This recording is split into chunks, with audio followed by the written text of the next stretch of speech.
Hello guys, আসসালামু আলাইকুম।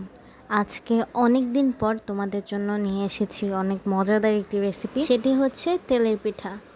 তো দেখে আসি তেলের পিঠা বানাতে কি কি লাগে। প্রথমেই আমাদের লাগবে 2 কাপ পরিমাণের চালের গুঁড়ো।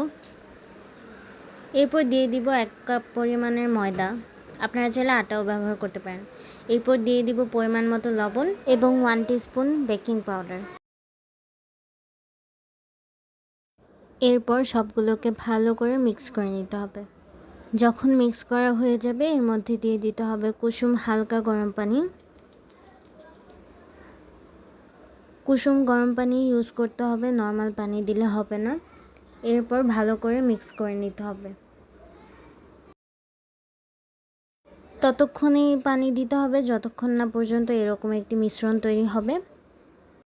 এরপর এর মধ্যে দিয়ে দিতে হবে খেজুরের গুড়।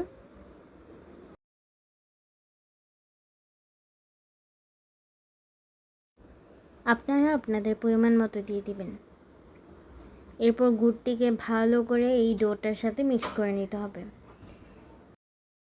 এরপর চুলার মধ্যে একটি পাত্রে গরম তেল বসিয়ে দিয়ে এগুলো এক এক করে দিয়ে ভেজে নিতে হবে।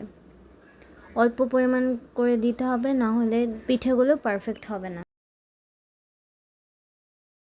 ভালো করে উল্টে পাল্টে লাল করে ভেজে নিতে হবে, না হলে ভিতরে কাঁচা থাকতে পারে। এরকম যখন লাল হয়ে আসবে তখনই উঠিয়ে নিতে হবে। তাহলেই হয়ে যাবে আমাদের মজাদার পোয়া পিঠা।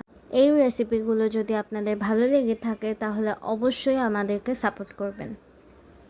অবশ্যই সাবস্ক্রাইব করে আমাদের পাশে থাকবেন। আল্লাহ হাফেজ।